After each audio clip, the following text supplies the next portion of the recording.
नमस्कार साथियों, स्वागत है आपका ऑनलाइन स्टडी ग्रुप में। आज एक नई श्रृंखला का प्रारंभ किया जा रहा है। इस श्रृंखला के अंतर्गत उत्तर प्रदेश लोक सेवा आयोग के द्वारा पूर्व में जो समीक्षा अधिकारी, सहायक समीक्षा अधिकारी की परीक्षा आयोजित कराई गई है, उसके प्रश्न पत्र को एक विस्तृत व्याख्या के साथ कंप्लीट कराया जाएगा। जब आप पूर्व में आए हुए प्रश्नों को एक विस्तृत व्याख्या के साथ कंप्लीट करते हैं तो आप परीक्षा के पैटर्न को समझते हैं।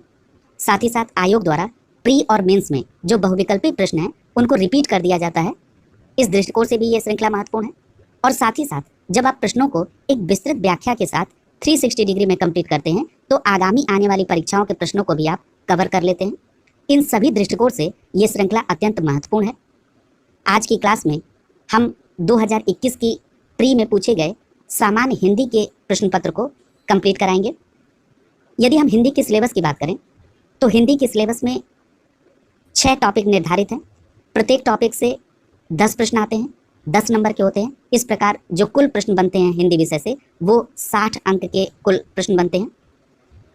यदि हम बात करें उन टॉपिक की तो इसमें विलोम शब्द हैं जिसे 10 प्रश्न 10 अंक के, तद्भव तत्सम हैं 10 प्रश्न 10 अंक के, पर्यायवाची शब्द हैं 10 प्रश्न 10 अंक के, विशेषण विशेष 10 प्रश्न 10 अंक के, वाक्यांश के लिए एक शब्द ये 10 प्रश्न 10 अंक के, और वर्तनी शुद्धि इससे भी 10 प्रश्न 10 अंक के होते हैं। इस प्रकार आपसे कुल 60 प्रश्न पूछे जाएंगे 60 अंक के। तो चलिए प्रारंभ करते हैं। पहला प्रश्न है, नैसर्गिक का विपरीतार्थक शब्द क्या है। यहाँ पर नैसर्गिक का विलोम शब्द आपसे पूछा जा रहा है। सबसे पहले आप ये जानिए कि नैसर्गिक का अर्थ होता है प्राकृतिक, यानी प्राकृतिक का विलोम क्या होता है, कृत्रिम। इसलिए प्रश्न संख्या 1 का सही जवाब क्या होगा, विकल्प डी, नैसर्गिक का जो विलोम है वो कृत्रिम होगा। यदि हम अन्य शब्द के विपरीत अर्थ रखने वाले शब्द को देखें अर्थात विलोम शब्द को देखें तो अनुर्वर का जो विलोम है वो उर्वर होगा, आविर्भाव का विलोम तिरोभाव होगा, वृष्टि का विलोम होगा अनावृष्टि, और सकाम का विलोम होगा निष्काम।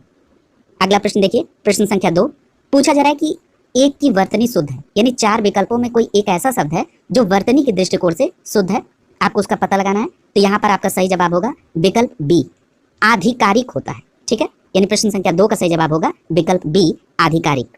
अगला प्रश्न देखिए, प्रश्न संख्या 3 पूछा जा रहा है कि वह कवि जो तत्काल कविता करे, इसके लिए एक शब्द क्या होगा। तो आपका सही जवाब होगा आशु कवि, यानी प्रश्न संख्या 3 का सही जवाब होगा विकल्प डी, यानी आशु कवि किसे कहा जाता है, उस कवि को जो तत्काल कविता करे। यदि हम अन्य वाक्यांशों को देखें तो इसमें पहला दिया है जो पुस्तकों की समीक्षा करता है, उसके लिए एक शब्द क्या होगा, तो उसको कहते हैं समीक्षक। इसी प्रकार जिसकी बुद्धि कुश के अग्र की तरह पैनी हो, उसके लिए एक शब्द होता है कुशाग्र बुद्धि। यानी अगर आप कुशाग्र बुद्धि को ब्रेक करके उसका अर्थ देखें तो कुशाग्र का मतलब क्या हो गया, कुश का अग्रभाग, उसके समान जिसकी बुद्धि हो उसको कहा जाता है कुशाग्र बुद्धि। अगला वाक्यांश देखिए, जो किसी की ओर से है, उसके लिए एक शब्द क्या होगा, उसके लिए एक शब्द होगा प्रतिनिधि। आपने कई बार समाचार पत्रों में सुना और पढ़ा भी होगा, कहा जाता है कि भारत का प्रतिनिधि मंडल अमुक देश की यात्रा पर है, यानी भारत की ओर से जो लोग गए हैं उनको क्या कहा जाता है, प्रतिनिधि। ठीक है, अगला देखिए, प्रश्न संख्या 4 पूछा जा रहा है कि इनमें से वसुधा का पर्यायवाची शब्द है। वसुधा शब्द जो होता है इसका अर्थ होता है भूमि से। ठीक है, तो यहाँ पर प्रश्न संख्या 4 का सही जवाब होगा विकल्प ए, विपुला। ठीक है, यानी वसुधा का पर्यायवाची क्या है, विपुला। वसुधा अर्थात भूमि के अन्य पर्यायवाची को अगर आप देखेंगे तो भू होगा, इला होगा, भूमि होगा, धरती होगा, धरित्री होगा, धरणी, वसुंधरा, ये सभी क्या है, वसुधा अर्थात भूमि के अन्य पर्यायवाची। और यहाँ प्रश्न संख्या 4 का जो सही पर्यायवाची है वो है विपुला। अगला देखिए, प्रश्न संख्या 5 को देखिए, पूछ रहा है कि करपट का जो तद्भव रूप है वो क्या होगा। यहाँ पर एक बात आपको समझना होगा कि ये जो तत्सम और जो तद्भव है ये क्या होता है। तो याद रखिएगा, उत्पत्ति की दृष्टि से शब्द 4 प्रकार के होते हैं, तत्सम, तद्भव, देशज और विदेशज। जब संस्कृत के किसी शब्द को हिंदी में ज्यों का त्यों प्रयोग किया जाता है तो उसे कहा जाता है तत्सम शब्द, और उसका जो हिंदी रूप है उसको कहा जाता है तद्भव रूप। यहाँ जो करपट शब्द है ये तत्सम शब्द है, यानी ये संस्कृत का शब्द है, हिंदी में ज्यों का त्यों प्रयोग हुआ है, इसके तद्भव रूप को पूछा जा रहा है। तो आपका सही जवाब होगा कपड़ा, यानी प्रश्न संख्या 5 का सही जवाब होगा विकल्प डी, कपड़ा। अगला देखिए, प्रश्न संख्या 6 में पूछा जा रहा है इनमें से खेलना शब्द से बना विशेषण क्या है। तो यहाँ पर विशेषण शब्द का प्रयोग हुआ है, तो सबसे पहले आपको यह समझना आवश्यक है कि विशेषण किसे कहते हैं।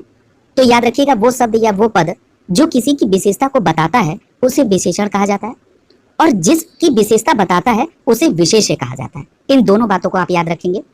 यहाँ प्रश्न संख्या 6 का सही जवाब होगा विकल्प सी, यानी जो खेलना शब्द से बना विशेषण है वो है खिलाड़ी। यानी प्रश्न संख्या 6 का सही जवाब होगा विकल्प सी। यहाँ पर विशेषण के कई प्रकार की चर्चा की गई है, इसको भी देख लीजिए। इसमें पहला प्रकार दिया गया है सार्वनामिक विशेषण। जब सर्वनाम विशेषण के रूप में प्रयोग होता है, यानी जब किसी सर्वनाम के शब्द को किसी की विशेषता के तौर पर प्रयोग किया जाता है तो उसे कहा जाता है सार्वनामिक विशेषण।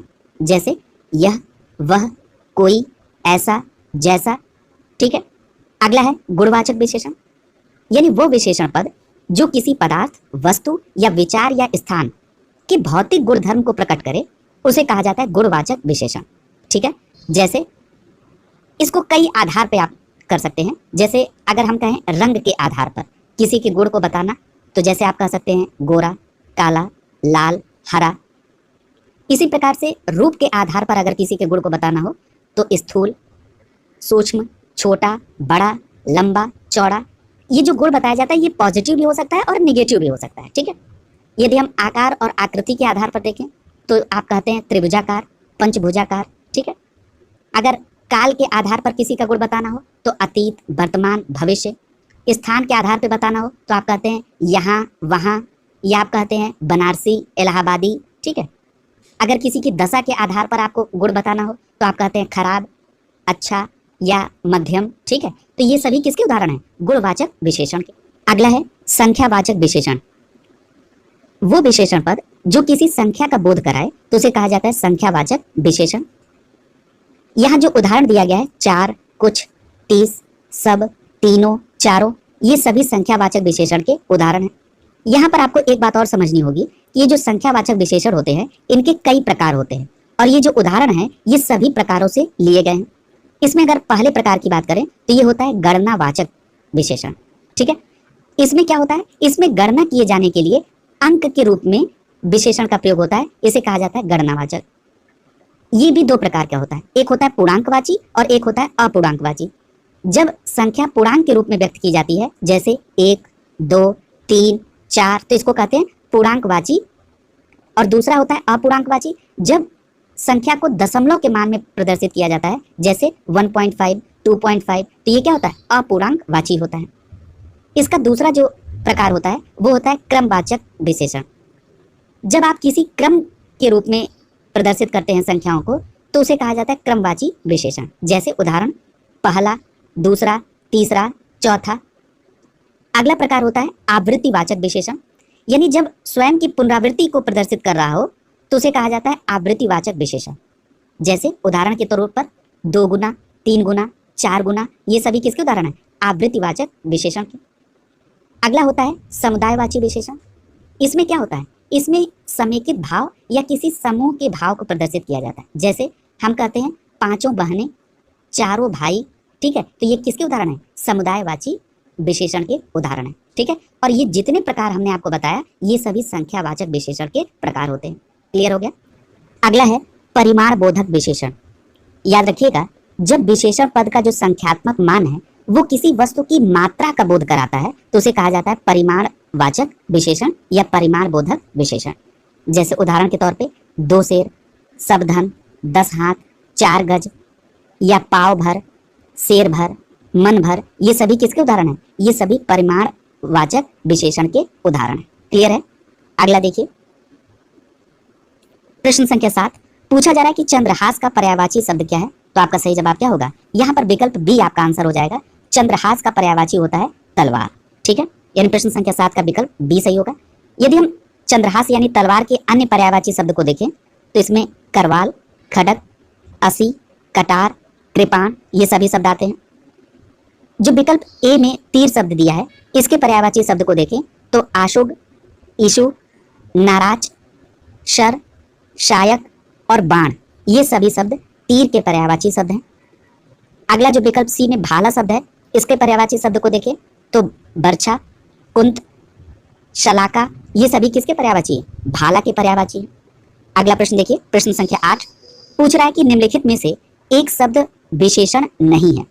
तो यहाँ पर ध्यान रखिएगा, यहाँ जो प्रश्न संख्या 8 का विकल्प बी है अचार, ये शब्द विशेषण नहीं है, जबकि अकूत, अकर्ण और अचंड ये सभी विशेषण शब्द हैं। इस प्रकार प्रश्न संख्या 8 का सही जवाब होगा विकल्प बी। जब भी आपको प्रश्न में नहीं शब्द का प्रयोग हो तो वहां पर आप थोड़ा सा उसको अलर्ट होकर उस प्रश्न को सॉल्व करेंगे। यहाँ पर बी विकल्प सही हो जाएगा। अगला देखिए, यहाँ पर विशेषण के प्रकार की चर्चा की गई है। पूर्व के प्रश्न में मैंने इसको 360 डिग्री में विस्तार से इसकी चर्चा की है। अगला देखिए, पूछ रहा है कि प्रश्न संख्या 9 में 100 गुना लंबा विशेषण का कौन सा भेद है। ठीक है, मैंने अभी पूर्व के एक प्रश्न के एक्सप्लेनेशन में आपको बताया था कि जो संख्यावाचक विशेषण है, इसके जब मैंने प्रकार को बताया था तो उसमें मैंने आपको बताया था आवृत्तिवाचक विशेषण, और कहा था कि जब स्वयं की पुनरावृत्ति कराने का बोध प्रकट होने लगे तो उसे कहा जाता है आवृत्तिवाची विशेषण। जैसे उदाहरण के स्वरूप में मैंने आपको बताया था 2 गुना, 3 गुना, 4 गुना। इसी प्रकार इस प्रश्न में पूछ रहा है कि 100 गुना का जो विशेषण है ये किसका भेद है, तो आपका सीधा जवाब क्या होगा, आवृत्तिवाचक विशेषण का। ठीक है, यानी प्रश्न संख्या 9 का सही जवाब होगा विकल्प सी। जब आप पूर्व में किसी प्रश्न के एक्सप्लेनेशन को विस्तार में देखते हैं और जब उसका इम्प्लीमेंटेशन आता है और उसका आप सही इम्प्लीमेंटेशन करते हैं तो वो आपके कॉन्फिडेंस को और बिल्डअप करता है। आपको अपनी तैयारी इस प्रकार से करनी होगी कि जो 60 नंबर का ये प्रश्न पत्र होता है इसमें आपके कम से कम 55 प्लस सही अंक आने चाहिए, तभी आपका प्रारंभिक परीक्षा में चयन आसान हो सकता है। ठीक है, अगला देखिए, ये पूर्व में ही आपको प्रश्न के एक्सप्लेनेशन में पढ़ाया जा चुका है। अगला है प्रश्न संख्या 10। पूछा जा रहा है कि सब कुछ जानने वाले के लिए एक शब्द क्या है, तो आपका सही जवाब होगा सब कुछ जानने वाले को सर्वज्ञ कहा जाता है। यानी प्रश्न संख्या 10 का सही जवाब क्या होगा, विकल्प सी सही हो जाएगा। यदि हम अन्य वाक्यांशों को देखें तो जो सबको समान भाव से देखता हो उसे समदर्शी कहा जाता है। ठीक है, जो अक्षरों को पढ़ना लिखना जानता हो उसके लिए एक शब्द प्रयोग होता है साक्षर, यानी साक्षर उसे कहते हैं जो अक्षरों को पढ़ना और लिखना जानता हो। अगला वाक्यांश है जो अपने आप से उत्पन्न हुआ हो उसको कहते हैं स्वयंभू। इसी प्रकार अगला है जो सब काम अपने भरोसे करता है उसको कहा जाता है स्वावलंबी। अगला देखिए, प्रश्न संख्या 11। पूछा जा रहा है कि इनमें से प्रथम का जो उपयुक्त विपरीतार्थक शब्द है वो क्या है। यानी यहाँ पर प्रथम का आपको सही विलोम शब्द पूछा जा रहा है, तो आपका सही जवाब होगा यहाँ पर विकल्प सी सही हो जाएगा, अंतिम। यानी प्रथम का विलोम क्या होगा, अंतिम। प्रश्न संख्या 11 का सही जवाब होगा विकल्प सी। यदि हम अन्य शब्द के विलोम को देखें तो यहाँ पर आप देखिए प्रधान का विलोम होता है गौण, प्रथम का विलोम अभी आपने देखा अंतिम, प्रत्यक्ष का विलोम होगा अप्रत्यक्ष और प्रवर का विलोम होगा अवर। याद रखेंगे। अगला है प्रश्न संख्या 12। यहाँ पर पूछा जा रहा है कि निम्नलिखित में से एक वाक्य जो शुद्ध है उसका चयन करना है आपको। तो चलिए, जो विकल्प ए में वाक्य दिया है उसको देखिए, उसने मुक्त कंठ से बड़ाई की। ये जो वाक्य है ये अशुद्ध है। क्यों अशुद्ध है, उसने मुक्त कंठ से प्रशंसा की। ठीक है, ये सही शुद्ध होना चाहिए। अगला है विकल्प बी में देखिए, उसने मुक्त हस्त धन लुटाया। ये बिल्कुल शुद्ध है, यानी प्रश्न संख्या 12 का सही जवाब हो जाएगा विकल्प बी। जरा अन्य विकल्प को भी देख लीजिए, समस्त प्राणी मात्र का कल्याण करो। यहाँ पर समस्त का भी प्रयोग हुआ है और प्राणी मात्र का भी प्रयोग हुआ है। ये दोनों प्रयोग एक साथ नहीं संभव है, इसलिए ये अशुद्ध है। इसका शुद्ध रूप क्या होगा, प्राणी मात्र का कल्याण करो। समस्त हट जाएगा। अगला है डी विकल्प में दिया है आपकी आयु 40 वर्ष है। तो यहाँ पर देखिए, ये जो आपकी आयु 40 वर्ष लिखा है यहाँ होना चाहिए आपकी अवस्था 40 वर्ष है, तब ये शुद्ध होगा। इस प्रकार प्रश्न संख्या 12 का विकल्प बी सही हो जाएगा, उसने मुक्त हस्त धन लुटाया। ये बिल्कुल शुद्ध है। अगला देखिए, प्रश्न संख्या 13 देखिए, पूछ रहा है कि उत्तराधिकार में प्राप्त संपत्ति के लिए एक शब्द का प्रयोग क्या होता है, तो आपका सही जवाब होगा यहाँ पर विकल्प सी सही हो जाएगा, रिक्त। यानी जो उत्तराधिकार में प्राप्त संपत्ति होती है उसे कहा जाता है रिक्त, एक शब्द में। यानी प्रश्न संख्या 13 का सही जवाब होगा विकल्प सी।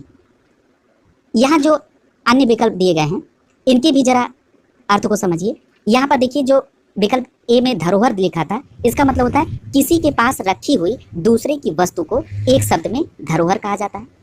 इसी प्रकार जो परिसंपत्ति होता है इसका मतलब होता है वह मूल्यवान वस्तु जिस पर किसी का अधिकार हो उसको एक शब्द में परिसंपत्ति कहा जाता है। ये दोनों बातें याद रखेंगे। अगला प्रश्न देखिए, प्रश्न संख्या 14 पूछ रहा है कि चोर का पर्यायवाची शब्द है। चोर का पर्यायवाची शब्द क्या होता है, खनक। यानी प्रश्न संख्या 14 का सही जवाब होगा विकल्प ए, खनक। यदि हम चोर के अन्य पर्यायवाची को देखें तो इसमें दस्यु, रजनीचर, खनक, मोशक, तस्कर, कुंभिल और कम्भिज होता है। याद रखेंगे, इंपॉर्टेंट है, कई बार ये प्रश्न पूछा भी जा चुका है। अगला है उदक। जो विकल्प बी में दिया है, जरा इसके भी अन्य पर्यायवाची को देखिए। पानी, नीर, सलिल, अंबु, तोय, पय, अमृत, सारंग, ये किसके पर्यायवाची हैं? उदक के। यदि विकल्प सी में दिए गए शब्द धूसर को देखें तो इसके पर्यायवाची होगा गधा, खर, गर्दभ, वैशाख नंदन, राशभ, चक्रीवान और गधा। ठीक है, याद रखेंगे इन पर्यायवाची को। अगला प्रश्न देखिए, प्रश्न संख्या 15। पूछा जा रहा है कि ये जो पांडु शब्द है ये विशेषण की दृष्टि से है, तो आपका सही जवाब होगा विकल्प सी, विशेषण और विशेष दोनों। यानी जो पांडु शब्द है ये विशेषण और विशेष दोनों है। अभी हमने आपको पूर्व के प्रश्न के एक्सप्लेनेशन में बताया है कि विशेषण शब्द वह होता है जो किसी की विशेषता को बताता है, और जिसकी विशेषता बताई जाती है उस शब्द को कहा जाता है विशेषण। ठीक है, यानी यहाँ पर सी विकल्प आपका सही हो जाएगा। अगला देखिए, प्रश्न संख्या 16। पूछा जा रहा है कि निम्नलिखित में से एक वर्तनी के दृष्टिकोण से शुद्ध शब्द कौन सा है, तो आपका यहाँ पे सही जवाब क्या होगा? विकल्प सी सही हो जाएगा, कवयित्री। ये बिल्कुल सही है वर्तनी के दृष्टिकोण से, यानी प्रश्न संख्या 16 का सही जवाब होगा विकल्प सी। यदि हम अन्य अशुद्ध शब्द के शुद्ध रूप को देखें तो जैसे नुपुर लिखा है, न में बड़े उ की मात्रा होती है, प में छोटे उ की मात्रा और र होता है, ये नुपुर का शुद्ध रूप है। यदि हम स्मरण की बात करें तो इसमें आधा श छोटा वाला और म और र अड़ होता है, और इसको कहते हैं स्मरण, ये शुद्ध रूप है। अगला दिया है परिस्थिति। परिस्थिति का जो शुद्ध रूप होता है वो प र में छोटी की मात्रा, आधा छोटा श, फिर थ छोटी की मात्रा लगती है और त में छोटी की मात्रा, और इस प्रकार से बनता है परिस्थिति, ये शुद्ध रूप है, याद रखेंगे। अगला प्रश्न देखिए, प्रश्न संख्या 17। पूछ रहा है कि वर्तनी की दृष्टि से शुद्ध शब्द है, तो यहाँ पर विकल्प सी देखिए, परीक्षा शब्द जो है ये वर्तनी की दृष्टि से बिल्कुल शुद्ध है। इस प्रकार प्रश्न संख्या 17 का सही जवाब होगा विकल्प सी। जरा अन्य जो अशुद्ध शब्द हैं उनके शुद्ध रूप को देखिए। जैसे अगर आपसे कहा जाए प्रत्युत, तो याद रखिएगा इसमें त में हलंत नहीं होता है, जबकि अगर भाग्यवान लिखा हो तो उसमें न में हलंत होगा, विधिवत में त में हलंत होगा, श्रीमान में न में हलंत होगा, ये शुद्ध रूप है।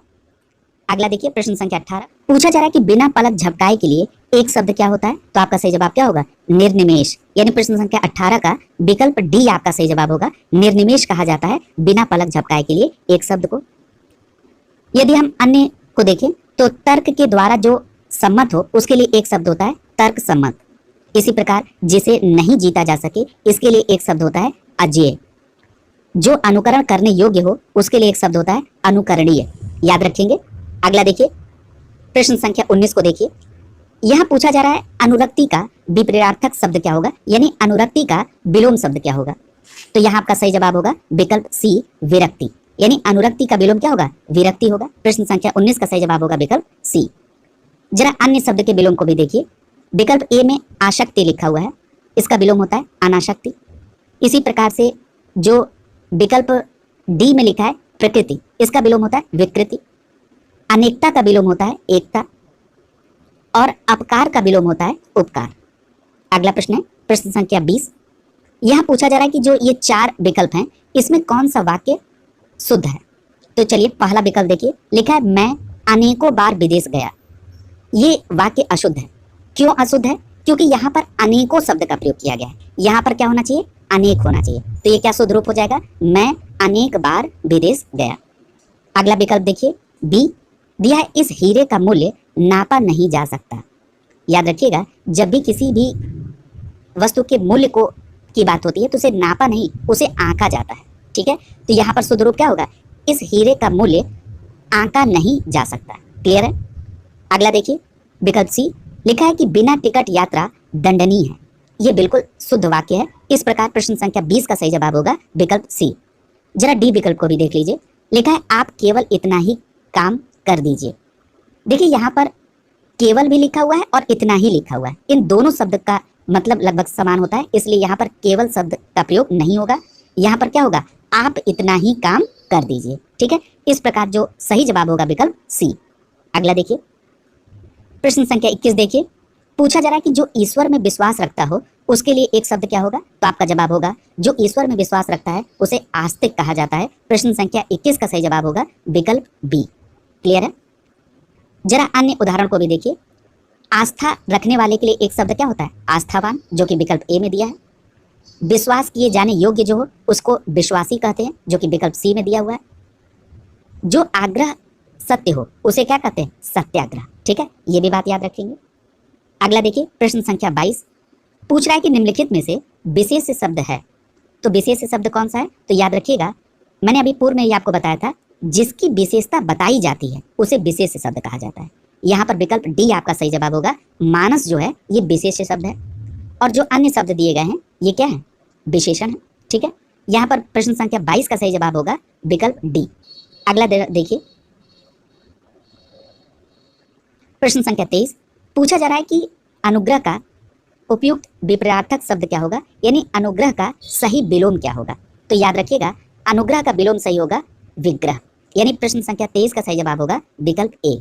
अनुग्रह का विलोम क्या होगा? विग्रह। यदि हम अन्य विकल्प को देखें तो यहाँ पर विकल्प बी में देखिए आग्रह लिखा है, इसका सही विलोम होगा अनाग्रह। विकल्प सी में परिग्रह लिखा है, इसका सही विलोम होगा अपरिग्रह। विकल्प डी में लिखा है संग्रह, संग्रह का सही विलोम क्या होगा? विग्रह। ठीक है, अगला देखिए प्रश्न संख्या 24। प्रश्न संख्या 24 में पूछा जा रहा है कि विलोम शब्द के दृष्टि से इसमें से कौन सा सही युग्म है। ठीक है, यानी यहाँ जो 4 युग्म दिए गए हैं इसमें कौन सा आपस में विलोम शब्द का भाव प्रकट कर रहा है।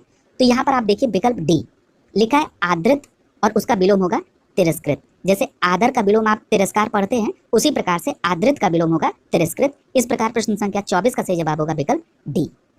अगला देखिए, यदि हम अन्य शब्द के विलोम को देखें तो आपत्ति का विलोम होगा संपत्ति, अवर्षण का विलोम होगा वर्षण, गणतंत्र का विलोम होगा राजतंत्र, स्त्री का विलोम होगा पुरुष, और गुण का विलोम होगा अवगुण। याद रखेंगे।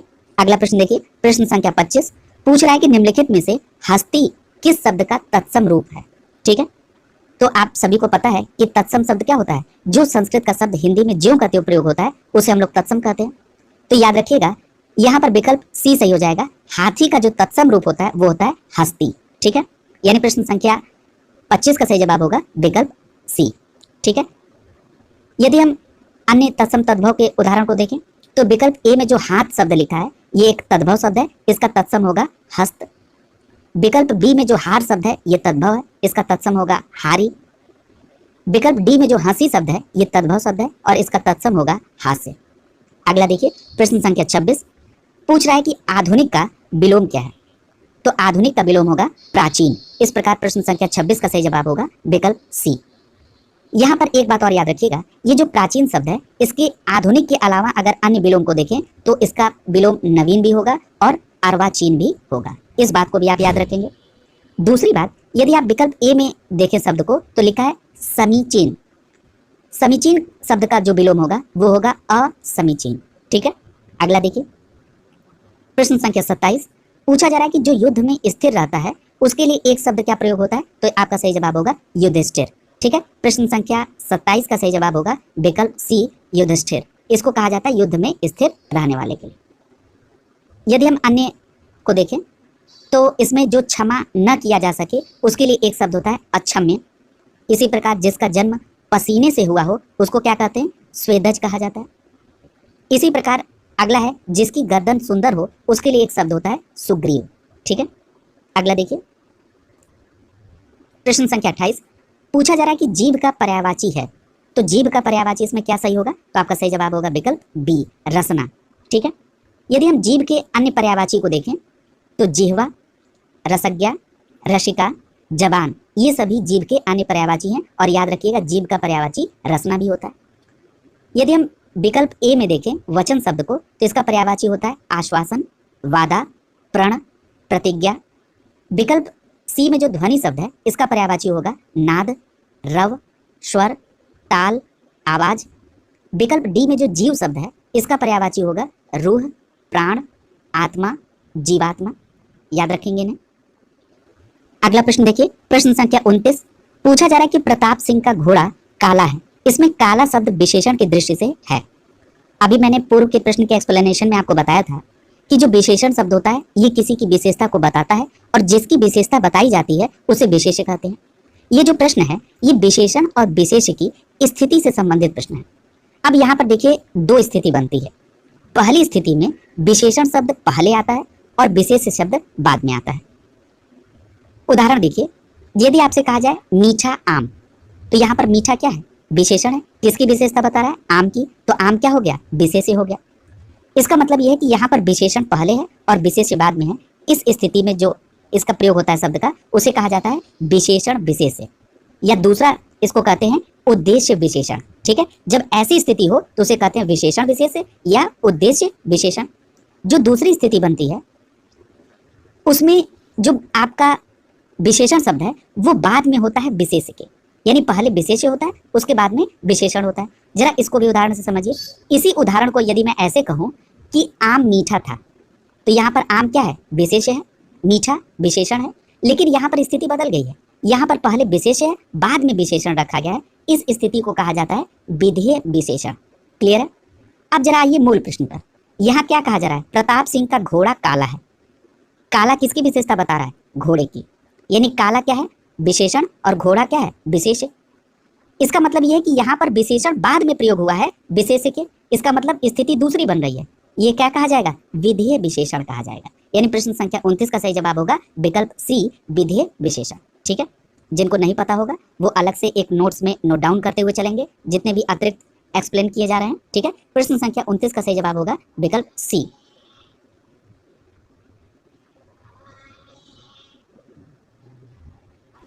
प्रश्न संख्या 30 देखिए, पूछा जा रहा है कि प्रयागराज में 10वां व्यक्ति कोरोना पीड़ित है। इसमें जो 10वां शब्द है ये किस प्रकार का विशेषण शब्द है? मैंने अभी पूर्व के एक प्रश्न के एक्सप्लेनेशन में आपको संख्यावाचक विशेषण के प्रकार को एक्सप्लेन किया था। देखिए वहां पर जो एक्सप्लेन किया गया था उसको अब इम्प्लीमेंट करने का वक्त है। जब आप इसका सही इम्प्लीमेंट करेंगे तो आपका कॉन्फिडेंस और बिल्डअप होगा। मैंने आपको बताया था कि जब संख्याओं के बढ़ने या घटने का एक क्रम दिखाई देता है तो उसको कहा जाता है क्रमवाची विशेषण। यहाँ पर देखिए 10वां शब्द लिखा हुआ है, इसका मतलब है कि ये क्रम बता रहा है, जैसे पहला, दूसरा, तीसरा, चौथा, इसी प्रकार से 10वां। ये क्या है? एक क्रमवाची विशेषण है। इसलिए आपका सही जवाब क्या होगा? विकल्प बी हो जाएगा, क्रमवाचक विशेषण है 10वां शब्द। क्लियर है? प्रश्न संख्या 30 का सही जवाब होगा विकल्प बी। अगला देखिए, इन सभी अन्य विशेषण को मैंने पूर्व में ही पहले एक्सप्लेन कर दिया था। यहाँ पर आप प्रत्येक बोधक विशेषण को भी याद रखेंगे संख्यावाचक विशेषण के प्रकार में। जो प्रत्येक बोधक विशेषण होता है ये वो विशेषण पद है जिससे एकल होने का भाव विशेषण द्वारा प्रदर्शित होता है, उसे कहा जाता है प्रत्येक बोधक विशेषण। जैसे प्रत्येक हो गया, हर एक हो गया, दो दो हो गया, ठीक है, एक एक हो गया, ये सभी क्या है? प्रत्येक बोधक विशेषण है। ये भी आप याद रखेंगे। अगला प्रश्न देखिए, प्रश्न संख्या 31 पूछा जा रहा है कि तिमिर का पर्यायवाची है। तो तिमिर का पर्यायवाची क्या होता है? अंधकार होता है। इसलिए प्रश्न संख्या 31 का सही जवाब क्या होगा? विकल्प डी सही हो जाएगा। यदि हम तिमिर के अन्य पर्यायवाची को देखें तो तिमिर का अन्य पर्यायवाची तम है, अंधेरा है, तमिस्त्र है। अगर विकल्प बी में जो रात्रि शब्द दिया है इसके पर्यायवाची को देखें तो रात होगा, निशा होगा, विभावरी होगा, निशीथ होगा, यामिनी होगा, सरवरी होगा। ये सभी किसके पर्यायवाची हैं? रात्रि के पर्यायवाची हैं। बहुत इंपॉर्टेंट है। अगला है सूर्य का पर्यायवाची, जो कि विकल्प सी में दिया है। तो सूर्य के पर्यायवाची में सूरज होगा, रवि होगा, दिनकर, दिवाकर, प्रभाकर, अंशुमाली और भास्कर, ये सूर्य के पर्यायवाची हैं। यदि हम प्रकाश के पर्यायवाची की बात करें तो प्रभा, ज्योति, उजाला और रोशनी, ये सभी प्रकाश के पर्यायवाची हैं। प्रश्न संख्या 32 को देखिए, पूछ रहा है कि हुताशन का सही पर्यायवाची क्या होगा? तो याद रखिएगा हुताशन का पर्यायवाची होता है अग्नि। ठीक है, यानी अग्नि का पर्यायवाची है हुताशन। यानी प्रश्न संख्या 32 का सही जवाब होगा विकल्प बी। यदि हम अग्नि के अन्य पर्यायवाची को देखें तो आग, पावक, दहन, अनल, ठीक है, ये भी क्या है? अग्नि के पर्यायवाची है। यहाँ जो अनल शब्द है ये कई बार पूछा गया है, याद रखिएगा ये अग्नि का पर्यायवाची है। और यदि आपसे अनिल पूछा जाए तब आप कहेंगे कि वो हवा का पर्यायवाची है। ठीक है, इन दोनों में कंफ्यूजन क्रिएट करने का प्रयास किया जाता है आयोग के द्वारा, लेकिन अब आपको कंफ्यूजन नहीं रखना है। अनल का मतलब होता है अग्नि और अनिल का मतलब होता है हवा। जरा निर्धन के पर्यायवाची को देख लीजिए। निर्धन का पर्यायवाची गरीब या विपन्न होता है। यदि हम अखंड के पर्यायवाची को देखें तो अक्षय, अक्षुण और अभंग होता है। अगला प्रश्न देखिए, प्रश्न संख्या 33 पूछा जा रहा है कि निम्नलिखित में से किस शब्द की वर्तनी अशुद्ध है? यानी इसमें अशुद्ध वर्तनी वाले शब्द का चयन करना है। तो यहाँ देखिए पहला विकल्प जो है याज्ञवल्क लिखा है, यही अशुद्ध लिखा हुआ है, जबकि सदृश, हस्तक्षेप और गृहिणी ये बिल्कुल शुद्ध है। यदि हम याज्ञवल्क के शुद्ध रूप को देखें तो ये याज्ञवल्क्य होता है। ठीक है, यानी याज्ञ व आधा ल आधा क और य होता है। ठीक है, तो याद रखेंगे इसको, याज्ञवल्क्य होता है। अगला देखिए, प्रश्न संख्या 34 पूछा जा रहा है कि चौथा का तत्सम शब्द है। ठीक है, आप सभी को पता है कि तत्सम शब्द क्या होता है? संस्कृत का वह शब्द जो हिंदी में ज्यों का त्यों प्रयोग होता है उसको तत्सम कहते हैं। तो यहाँ पर चौथा का तत्सम होगा चतुर्थ। ठीक है, यानी विकल्प डी सही हो जाएगा आपका 34 का। अगला प्रश्न देखिए, प्रश्न संख्या 35। पूछा जा रहा है कि घोड़ा का उपयुक्त तत्सम शब्द क्या है। ठीक है, तो यहाँ पर देखिए जो घोड़ा शब्द है इसका तत्सम क्या होगा, यानी इसका संस्कृत रूप वाला शब्द क्या होगा, तो आपका सही जवाब होगा घोटक, यानी 35 का सही जवाब होगा विकल्प बी सही हो जाएगा यहाँ पर। ठीक है, और यदि हम घोड़े के पर्यायवाची को देखें तो अश्व, बाजी और तुरंग ये घोड़े का पर्यायवाची होता है। ठीक है, अगला देखिए प्रश्न संख्या 36।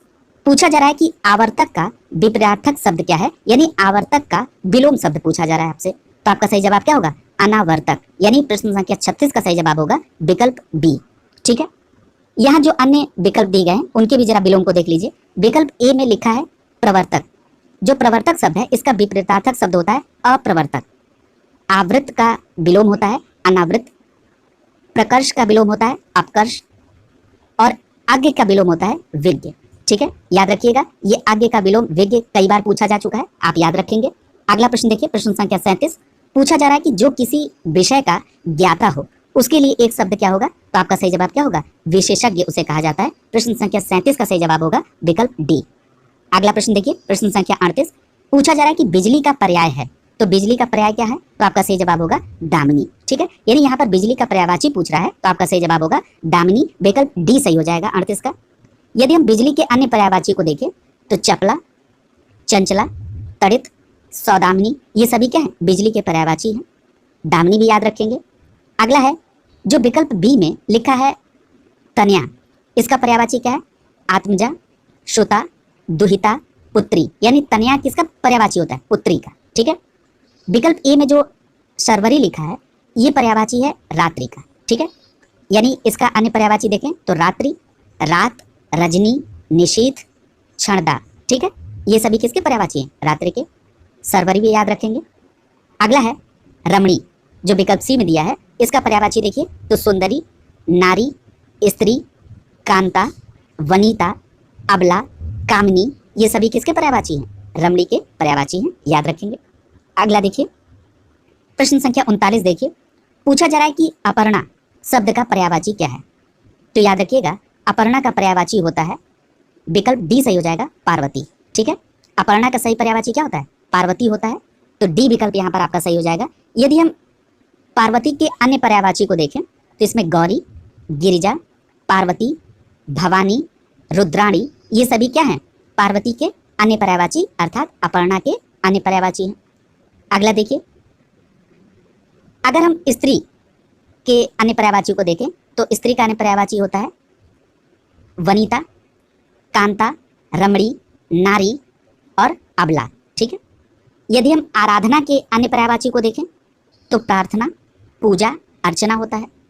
यदि हम देवांगना के अन्य पर्यायवाची को देखें तो मेनका, देवबाला और अप्सरा होता है। ठीक है, याद रखेंगे। अगला देखिए प्रश्न संख्या 40। पूछ रहा है कि निम्नलिखित विकल्पों में से चंचरीक शब्द का पर्यायवाची चुनिए।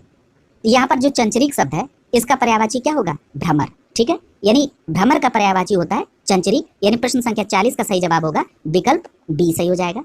अगला देखिए, यदि हम भ्रमर के अन्य पर्यायवाची को देखें तो भौरा, लंपट, मधुप, कामुक, अली, षष्ठपद, मधुकर, द्विरेफ। ठीक है, ये सभी किसके पर्यायवाची हैं, भ्रमर के, यानी भौरा के पर्यायवाची हैं। याद रखिएगा, ये बहुत इंपॉर्टेंट शब्द है जिसका पर्यायवाची कई बार पूछा जा चुका है। यदि हम अन्य पर्यायवाची को देखें तो यदि हम हवा के पर्यायवाची को देखें तो पवन, अनिल, समीर, वायु, बयार ये सभी हवा के पर्यायवाची हैं। अनिल की चर्चा अभी हमने आपको पहले अनल के कंपेयर में की थी। अनल का मतलब होता है आग, अग्नि। अगला है मित्र। मित्र का जो पर्यायवाची है वो सखा, दोस्त, सहचर, सुहृदय, संधि। ठीक है, ये किसका, मित्र का पर्यायवाची है। अगला है पुत्र। पुत्र के पर्यायवाची को अगर आप देखें तो पूत होता है, तनय होता है, लाल होता है, छोरा होता है, आत्मज होता है। ठीक है, ये किसका पर्यायवाची है, पुत्र का। अगला देखिए प्रश्न संख्या 41। धूम का तद्भव शब्द क्या है, याद रखिएगा ये जो गोधूम शब्द है ये तत्सम शब्द है, इसका तद्भव होगा गेहूं, यानी प्रश्न संख्या 41 का सही जवाब होगा विकल्प सी, यानी गोधूम का जो तद्भव होगा वो गेहूं होगा। यदि हम विकल्प ए में जो गोद शब्द दिया है इसकी बात करें तो ये एक तद्भव शब्द है, इसका जो तत्सम है वो गोत्र होगा। इसी प्रकार विकल्प बी में जो गोद शब्द है ये तद्भव शब्द है और गोद का तत्सम शब्द होगा क्रोध, यदि हम बात करें विकल्प डी में गोह शब्द की, तो ये एक तद्भव शब्द है और इसका तत्सम होगा गोधा, याद रखेंगे। अगला देखिए प्रश्न संख्या 42, पूछा जा रहा है कि कोई आदमी आया है, इस वाक्य में प्रयुक्त विशेषण क्या है। देखिए इस वाक्य से स्पष्ट नहीं हो रहा है कि कौन आदमी आया है, कोई आदमी आया है, ठीक है। तो ये किस प्रकार का विशेषण है, ये अनिश्चयवाचक विशेषण है। प्रश्न संख्या 42 का सही जवाब होगा विकल्प ए। अनिश्चयवाचक विशेषण वो होता है जो अनिश्चितता का भाव प्रकट करता है, ठीक है। जैसे उदाहरण में दिया हुआ है, कल स्कूल में लगभग 40 विद्यार्थी उपस्थित थे, ठीक है। तो यहाँ पर लगभग शब्द का प्रयोग हुआ है, ठीक है। निश्चय भाव प्रकट नहीं हो रहा है, ठीक है, कि निश्चित संख्या नहीं आ रही है, ठीक है। अगला देखिए, गौरव का विपरीतार्थक शब्द क्या है, यानी गौरव का विपरीत अर्थ यानी विलोम शब्द क्या होगा। तो आपका सही जवाब क्या होगा, लाघव, ठीक है। गौरव का विलोम क्या होगा, लाघव, यानी प्रश्न संख्या 43 का सही जवाब होगा विकल्प बी, ठीक है। जरा अन्य शब्द के विलोम शब्द को देख लीजिए। जैसे विकल्प ए में लिखा है वैभव, वैभव का विलोम क्या होगा, दैन्य या दारिद्र्य, ठीक है, याद रखेंगे। विकल्प सी में पराभव शब्द का प्रयोग हुआ है, तो पराभव का विलोम क्या होगा, विभव होगा, ठीक है। तो ये भी बात आप याद रखेंगे। अगला देखिए प्रश्न संख्या 44, देखिए पूछ रहा है कि अमृत का विलोम है, तो अमृत का विलोम क्या होगा, तो आपका सही जवाब होगा विष, ठीक है। अमृत का विलोम क्या होगा, विष होगा, यानी विकल्प डी सही हो जाएगा। यदि हम अन्य शब्द के विलोम को देखें, तो जो मधुर शब्द है इसका विलोम होता है कटु या कर्कश। इसी प्रकार जो पीयूष शब्द है इसका विलोम क्या होता है, विष होता है, ठीक है। और याद रखिएगा ये जो अमृत है ये पीयूष का पर्यायवाची है, ठीक है। इसलिए अमृत और पीयूष दोनों का विलोम शब्द क्या होगा, विष होगा। क्लियर है। अगला देखिए प्रश्न संख्या 45, देखिए पूछा जा रहा है कि सदाचार का विलोम है, तो सदाचार का विलोम क्या होगा, कदाचार होगा। प्रश्न संख्या 45 का सही जवाब होगा विकल्प बी। अगला देखिए, जरा अन्य शब्द के विलोम को देखिए। आचार का विलोम क्या होगा, अनाचार। अपराध का विलोम क्या होगा, निरपराध। अन्याय का विलोम क्या होगा, न्याय, याद रखेंगे। प्रश्न संख्या 46, देखिए पूछा जा रहा है कि निम्नलिखित में से तद्भव शब्द है, तो आपका सही जवाब क्या होगा, विकल्प बी में जो गयंद शब्द है ये क्या है, तद्भव शब्द है। याद रखिएगा ये जो गयंद शब्द है इसका अर्थ होता है गजेंद्र या हाथी। और अभी आपने पिछले प्रश्न में पढ़ा है कि हाथी का तत्सम शब्द क्या होता है, हस्ती होता है, ठीक है। तो यहाँ प्रश्न संख्या 46 का सही जवाब क्या होगा, विकल्प बी सही हो जाएगा। यदि हम अन्य तत्सम तद्भव को देखें, तो विकल्प ए में अंगना शब्द लिखा हुआ है। ये जो अंगना है ये तत्सम शब्द है, इसका तद्भव होता है आंगन। इसी प्रकार विकल्प डी में जो वानर शब्द लिखा है ये क्या है, तत्सम शब्द है और इसका तद्भव होगा बंदर, ठीक है। अगला देखिए प्रश्न संख्या 47, देखिए पूछा जा रहा है कि जो तोला जा सके उसके लिए एक शब्द क्या है, तो आपका सही जवाब होगा परिमेय, ठीक है। यानी यहाँ पर विकल्प सी सही हो जाएगा। याद रखिएगा जो अपरिमेय होता है उसका अर्थ होता है जो तोला न जा सके, ठीक है। यानी जिसकी माप न की जा सके वो अपरिमेय और जिसकी माप की जा सके उसे परिमेय कहते हैं, ठीक है। तो यह आप कह दें कि जिसकी माप की जा सकती है या जिसे तोला जा सकता है उसको परिमेय, और जिसकी माप नहीं की जा सकती है या जिसको तोला नहीं जा सकता है उसे अपरिमेय कहते हैं। अगला है अनुमेय। अनुमेय का मतलब क्या है, अनुमान करने योग्य। अगला है विनिमय। विनिमय का मतलब क्या होता है, किसी वस्तु के बदले किसी दूसरी वस्तु का आदान प्रदान करना, ये विनिमय कहलाता है, ठीक है। अगला देखिए, अगला प्रश्न है प्रश्न संख्या 48, पूछा जा रहा है कि कम बोलने वाला, इसके लिए एक शब्द क्या होगा, तो आपका सही जवाब होगा मितभाषी। यानी कम बोलने वाले के लिए एक शब्द होता है मितभाषी, यानी 48 का सही जवाब होगा विकल्प ए। अगला प्रश्न, यहाँ पर कुछ अन्य विकल्प को और देख लीजिए। जो अधिक बोलने वाला है उसको बहुभाषी कहते हैं। यहाँ पर याद रखिएगा ये जो अधिक बोलने वाला होता है इसको वाचाल कहते हैं। वह व्यक्ति जो अधिक बोलता है उसको वाचाल कहते हैं। और एक बात और याद रखिएगा, जो व्यर्थ की बातें करता हो उसके लिए भी वाचाल शब्द का प्रयोग होता है। अगला है मधुर बोलने वाला, इसके लिए एक शब्द होता है मृदुभाषी, ठीक है, याद रखेंगे। अगला प्रश्न देखिए प्रश्न संख्या 49, पूछा जा रहा है कि निम्नलिखित में से तद्भव शब्द को चुनिए। तो यहाँ पर विकल्प बी देखिए, बांझ शब्द का प्रयोग हुआ है। बांझ शब्द तद्भव शब्द होता है, इसलिए 49 का सही जवाब होगा विकल्प बी। अब आपके मन में एक प्रश्न उठ रहा होगा कि बांझ शब्द का तत्सम क्या होता है। तो याद रखिएगा यह प्रश्न कई बार पूछा जा चुका है। बांझ शब्द का सही तत्सम होता है वंध्या, ठीक है। कैसे लिखा जाता है, व आधा न आधा ध और य पे आ की मात्रा वंध्या, ठीक है, याद रखेंगे। अगला प्रश्न देखिए प्रश्न संख्या 50, पूछा जा रहा है कि जिसकी आशा न की गई हो उसके लिए एक शब्द क्या है, तो उसको कहते हैं जिसकी आशा न की गई हो उसको कहते हैं अप्रत्याशित, ठीक है। यानी 50 का सही जवाब क्या होगा, विकल्प बी सही हो जाएगा, अप्रत्याशित, ठीक है। अगला देखिए जो आशा से अधिक हो उसके लिए एक शब्द क्या होता है, उसको कहते हैं आशातीत। ठीक है, यानी जिसकी आशा न की गई हो वो अप्रत्याशित होता है। जो आशा से अधिक हो उसको कहते हैं आशातीत, जो विकल्प ए में दिया गया। अगला देखिए, प्रश्न संख्या 51 को देखिए। पूछा जा रहा है कि शुद्ध वर्तनी वाला शब्द कौन सा है। तो यहाँ पर विकल्प बी देखिए, अधीन लिखा हुआ है, यानी ध में बड़ी ई की मात्रा होगी और अ होगा, तो यहाँ पर अधीन बिल्कुल सही है। विकल्प बी आपका सही आंसर हो जाएगा। अगला प्रश्न है प्रश्न संख्या 52। पूछा जा रहा है कि निम्नलिखित में से तद्भव शब्द क्या है। तो आपका सही जवाब होगा विकल्प डी, दाढ़ी शब्द जो है ये एक तद्भव शब्द होता है। यदि इसका तत्सम पूछा जाए तो अब आपका जवाब होगा दंष्ट्रेका। ठीक है, अगला देखिए प्रश्न संख्या 53। पूछा जा रहा है कि निम्नलिखित शब्दों में से तत्सम शब्द कौन सा है। तो आपका सही जवाब क्या होगा, यहाँ पर विकल्प डी देखिए, यौवन शब्द जो है ये एक तत्सम शब्द है। ठीक है, बाकी जो शब्द दिए गए हैं ये सभी तद्भव हैं। अगला प्रश्न देख लीजिए। अगला प्रश्न देखिए प्रश्न संख्या 54। पूछा जा रहा है कि निम्नलिखित में पृथ्वी का पर्यायवाची शब्द नहीं है। यहाँ पर नहीं पर गौर करेंगे तो यहाँ पर देखिए जो विकल्प सी है वो लिखा है अचल। अचल जो है ये पृथ्वी का पर्यायवाची नहीं होता है। जो अन्य विकल्प हैं जैसे इला, अचला या अवनी, ये सभी पृथ्वी के पर्यायवाची होते हैं। 54 का सही जवाब होगा विकल्प सी। यदि हम अचल शब्द के पर्यायवाची की बात करें तो इसका पर्यायवाची होता है अविचल, अटल, अडिग, दृढ़। ठीक है, अगला देखिए प्रश्न संख्या 55। पूछा जा रहा है कि एक वाक्य में विशेषण अशुद्ध है, वो कौन सा है। तो आपका सही जवाब होगा यहाँ पर पहला विकल्प जो है यही आपका आंसर हो जाएगा। यहाँ पर ये अशुद्ध है, लिखा है सुंदरी लड़की। ठीक है, तो यहाँ पर सुंदरी नहीं होता है, सुंदर लड़की होता है। ठीक है, तो ये गलत विशेषण का प्रयोग हुआ है, इसलिए 55 का सही जवाब होगा विकल्प ए। अगला देखिए प्रश्न संख्या 56। पूछा जा रहा है कि निम्नलिखित में से तत्सम शब्द है। तो इसमें तत्सम शब्द कौन सा है, पंक्ति है। ठीक है, ये जो पंक्ति है ये क्या है, तत्सम शब्द है। ठीक है, और जो अन्य विकल्प दिए गए हैं जैसे पंख हो गया, 15 हो गया, पंगत हो गया, ये सभी क्या है, तद्भव शब्द है। ठीक है, अगला देखिए, यानी यहाँ पर ए विकल्प सही हो जाएगा। अगला देखिए प्रश्न संख्या 57 में पूछा जा रहा है इनमें से शुद्ध वर्तनी वाला शब्द कौन सा है। तो यहाँ पर विकल्प डी देखिए, अनुकूल लिखा है, यानी न में छोटे ओ की मात्रा और क में बड़े ओ की मात्रा, यानी अनुकूल, ये बिल्कुल शुद्ध वर्तनी है, इसलिए 57 का सही जवाब होगा विकल्प डी सही हो जाएगा आपका। यहाँ पर जो अन्य अशुद्ध शब्द हैं जरा उनके शुद्ध को देखिए। रचयिता, रचयिता में य में छोटी की मात्रा होती है, ये बात याद रखेंगे। अगला है अनाधिकार, ये अशुद्ध है, अनाधिकार नहीं होता है, अनधिकार होता है, यानी न में आ की मात्रा नहीं होती है, अनधिकार होता है। यदि हम चिन्ह की बात करें तो यह ह में न लगता है। ठीक है, तो यहाँ पर ये इसका शुद्ध हो जाएगा। अगला देखिए प्रश्न संख्या 58। पूछा जा रहा है कि निम्नलिखित में से कौन सा वाक्य शुद्ध है। ठीक है, तो जरा पहला वाक्य देखिए, लिखा है उस जंगल में प्रातः काल का दृश्य बहुत ही सुहावना होता था। ठीक है, तो ये बिल्कुल शुद्ध वाक्य लिखा हुआ है। अगर इसका मतलब क्या हो गया, 58 का सही जवाब होगा विकल्प ए।